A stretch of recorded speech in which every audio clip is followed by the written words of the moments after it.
maayos. Ayan na. Napalaki ko na yung mga sitaw. Ang init. Sige, sige. Yan, siya na yung aking ano. Buto na lang yata makukuha ko dyan. Ito ba, oh. Ay, pukoy na naputol. Ano pa?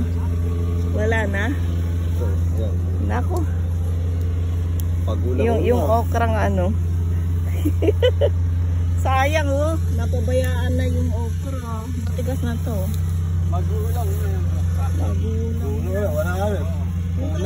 Namatay. Ay, namatay nga. Kasi inawakan ko yata. Diba? Tinuro mo kasi. Kasi kaliit naman ang bunga. Dahon na lang kaya. Ito, namunga din oh. Ay, ito pa, kunin mo pa na. Yan. Ay, huwag na natin palakihin ito. Meron akong pritong tilapia doon. Yan, thank you ah. Naibaba mo na, Manuel. Yan, yan. Yan muna ang ating vlog for today. Sayang yung okra talaga.